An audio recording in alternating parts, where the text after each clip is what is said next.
On March 13, 2026, US Central Command released footage that immediately captured the attention of military analysts across the region.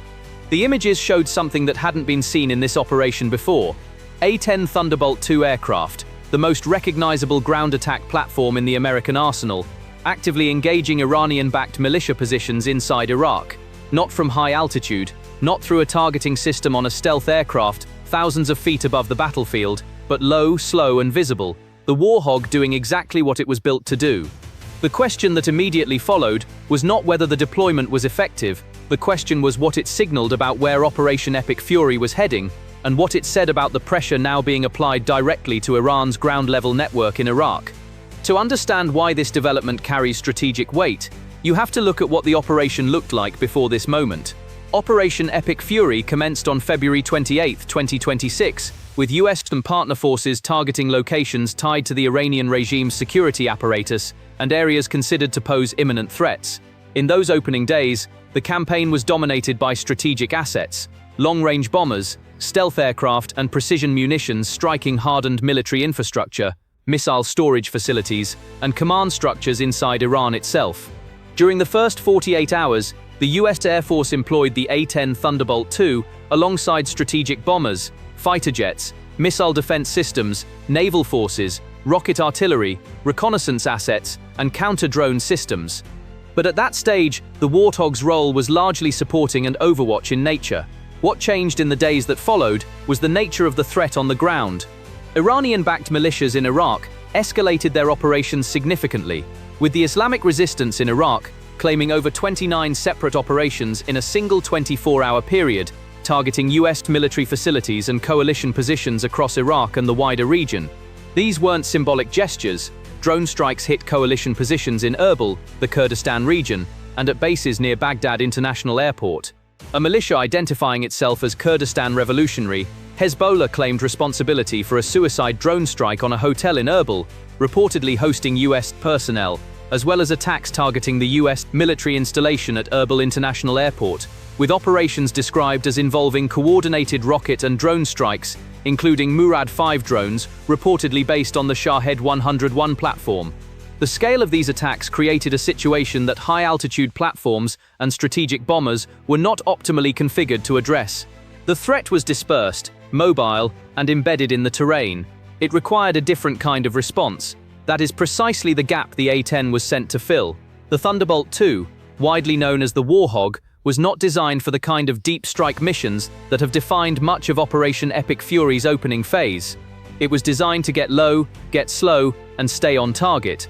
According to the US Air Force, the A-10C was specifically designed for close air support of ground forces and combines survivability, low-speed maneuverability, and high weapons delivery accuracy. In a theater where militia fighters operate from dispersed positions, move using civilian-style vehicles, and rely on speed and concealment to avoid detection, the ability to remain overhead for extended periods and re-engage moving targets becomes a decisive tactical advantage. Strategic bombers can deliver enormous firepower on fixed coordinates. The A-10 can follow a target through a neighborhood. The weapons loadout observed on the deployed aircraft reinforces this picture. The A-10 appeared armed with AGM-65 Maverick air-to-ground missiles, APKWS guided rockets, and AIM-9L/M sidewinders, a configuration that suggests a flexible mission profile rather than a narrow close-air support sortie, an aircraft prepared to strike militia positions, engage mobile tactical targets, and remain alert for low-altitude aerial threats such as drones. That last element is worth pausing on.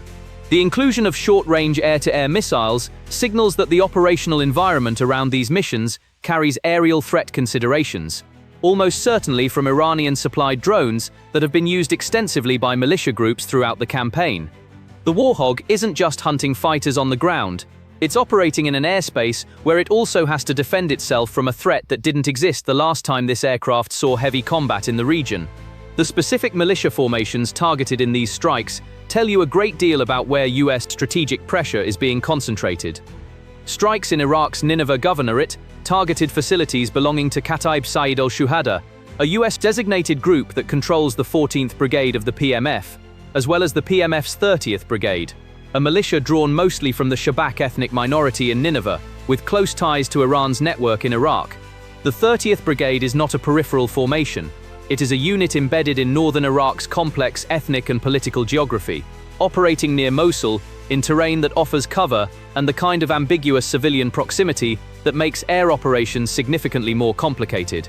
Choosing to operate against these positions with the A-10, rather than with standoff munitions delivered from altitude, reflects a deliberate judgment that precision and presence on target matter more than distance in this phase of the campaign. The GAU-8 Avenger cannon, the A-10's signature weapon, fires at approximately 3,900 rounds per minute. For military audiences, that figure is well understood.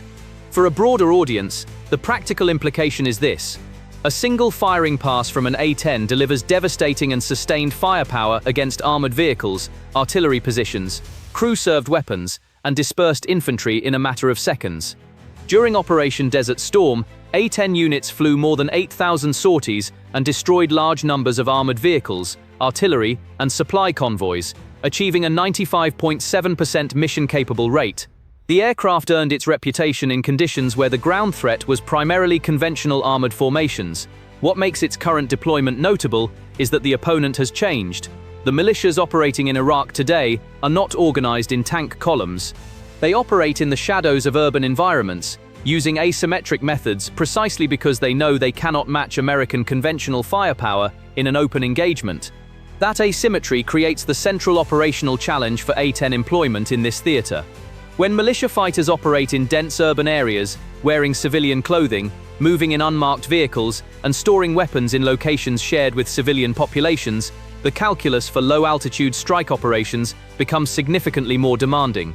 The A-10's effectiveness depends directly on the quality of the intelligence feeding its targeting.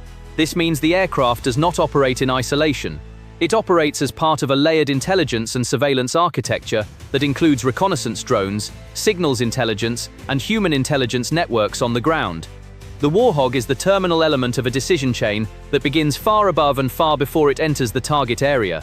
Remove any part of that chain, and the operational picture degrades rapidly. In an environment where Iranian-backed groups rely on dispersed launch teams, mobile weapons, and increasingly inexpensive aerial threats, endurance and immediate response can matter as much as speed or stealth. This is the practical logic behind sending a platform that many in Washington have been attempting to retire for years. The A-10 is not the future of American air power. Every major defense planning document of the past decade has pointed toward faster, stealthier, more networked systems as the foundation of next-generation air combat. The FY 2026 National Defense Authorization Act prohibited the U.S. Air Force from reducing the A-10 inventory below 103 aircraft and required at least 93 primary mission aircraft through September 30, 2026, with any further reduction requiring a unit-by-unit waiver process and a 30-day notification period. Congress essentially forced the Air Force to keep the Warthog in service long enough for it to demonstrate exactly the kind of utility it is now demonstrating over the skies of Iraq. The irony is not lost on observers who have followed the long and contentious debate about this aircraft's future. Now consider the timing of this tactical shift within the broader arc of Operation Epic Fury. The campaign began with an emphasis on dismantling Iran's strategic military infrastructure, targeting missile systems, command centers, and defense installations in ways designed to reduce Tehran's ability to project power across the region. According to assessments at the time, Israeli forces had neutralized approximately 300 Iranian missile launchers and dropped around 4,000 munitions across Iran in continuous waves of strikes targeting the regime's missile and military infrastructure. That is an enormous volume of firepower directed at the core of Iran's deterrence architecture. But as that infrastructure came under sustained pressure, the strategic response from Tehran's perspective shifted from centralized retaliation to activating its distributed network of aligned forces across the region. Tehran appears to have shifted from largely symbolic proxy actions towards sustained operational pressure across multiple theaters, with pro-Iranian militias in Iraq intensifying attacks on US bases and coalition positions, while the Houthis in Yemen threatened maritime routes such as the Bab al-Mandab Strait, raising concerns about potential disruption to global energy flows and international shipping. This is a predictable but consequential response pattern. When a state actor's conventional capabilities come under pressure, activating proxy networks provides a means of continuing to impose costs without direct state-on-state confrontation. For Washington, this creates a two-front challenge. continue applying strategic pressure on Iran's military infrastructure while simultaneously degrading the operational capacity of aligned militia, who are now accelerating their own campaign against American forces. The deployment of the A-10 for direct engagements with militia positions represents the US answer to that second challenge. It is a signal that the campaign is not limited to striking strategic targets inside Iran. It is also willing to engage militia forces directly, persistently, and with the kind of close-in firepower that ground forces on the other side of these engagements will understand very clearly. The psychological dimension of the Warthog's presence should not be overlooked. Unlike stealth aircraft that strike without warning and disappear without being seen, the A-10 is conspicuous. It flies low enough to be seen and heard. The distinctive sound of the GAU-8 firing is widely recognized and carries an immediate and visceral impact on the morale of opposing forces in the target area. Whether that psychological effect translates into meaningful behavioral change among militia commanders is difficult to assess with certainty, but it is a dimension of the deployment that military planners would have factored into their decision-making. At the same time, the risks involved in operating the A-10 at low altitude in this environment cannot be minimized.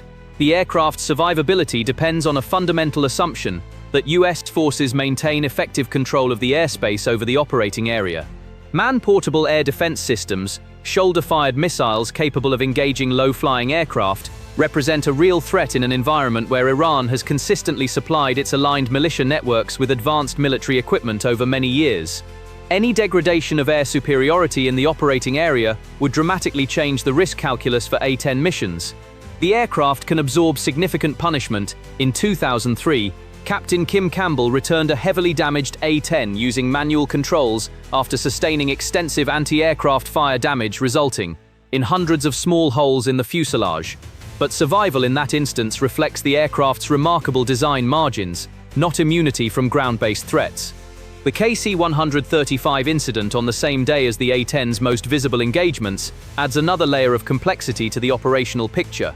A US Air Force KC-135 Stratotanker supporting Operation Epic Fury crashed in western Iraq on March 12 after an incident involving two aircraft. CENTCOM stated the aircraft were not shot down. All 6 airmen aboard the KC-135 were confirmed dead, according to US Central Command's announcement on March 13. The operational significance of this loss extends beyond the human tragedy. The KC-135 is the backbone of American aerial refueling capability in the theater. Its presence enables extended-range operations, allows aircraft to remain on station far longer than internal fuel capacity permits, and is directly connected to the A-10's ability to sustain prolonged missions over Iraq.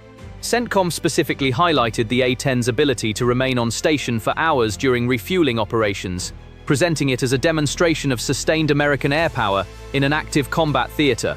The loss of a tanker aircraft, regardless of cause, is a reminder that sustaining that operational tempo carries real costs and real risks across every element of the support chain.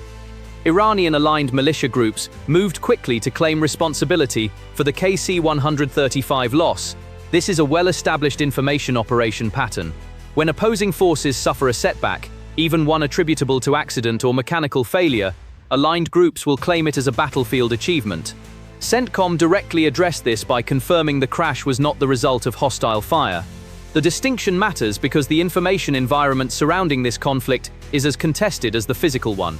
Both sides have consistent incentives to frame events in ways that serve their strategic narrative. For observers trying to understand what is actually happening on the ground, separating verified official statements from unverified claims requires discipline and consistent sourcing. The CENTCOM acknowledgement of the crash, combined with its explicit statement ruling out hostile action, represents the kind of factual anchor that prevents the information space from being completely shaped by competing narratives. Looking at the broader campaign picture, the pattern that emerges is one of graduated escalation on both sides, with neither party yet reaching the limits of their operational options. The daily number of missiles and drones launched against Israeli and US targets had diminished significantly by the second week of March, though attacks continued across Turkey, northern Iraq, the Gulf states and Israel, with recent strikes targeting civilian and oil infrastructure in the UAE, Kuwait, Saudi Arabia and Bahrain. The reduction in volume does not necessarily indicate reduced intent. It may reflect the sustained pressure that the opening phase of the campaign placed on Iran's missile and drone inventories, forcing a recalibration of how those assets are allocated across multiple simultaneous fronts. On March 10th, a senior IRGC commander stated that Iran was focusing its attacks on missiles with payloads of 1,000 kilograms or more, with reporting describing the attacks as the most intense and heaviest in terms of impact since the start of the conflict, reflecting a shift in tactics from saturating air defenses to high-impact penetration strikes. This tactical adjustment is significant. If accurate, it suggests that Iran's missile force is being used more selectively, targeting fewer objectives but with greater individual impact, likely in response to the depletion of shorter-range systems and the demonstrated effectiveness of US and allied air defense networks against mass drone and missile salvos. The shift to heavier payloads is a rational adaptation to those defensive pressures, but it also represents a narrowing of Iran's overall strike options. Against this backdrop, the A-10 deployments represent something more than a tactical decision about which aircraft to use against which targets on a given day. They represent a signal about the scope and duration of American military commitment in this phase of the campaign. Stealth aircraft and strategic bombers make powerful statements about reach and precision.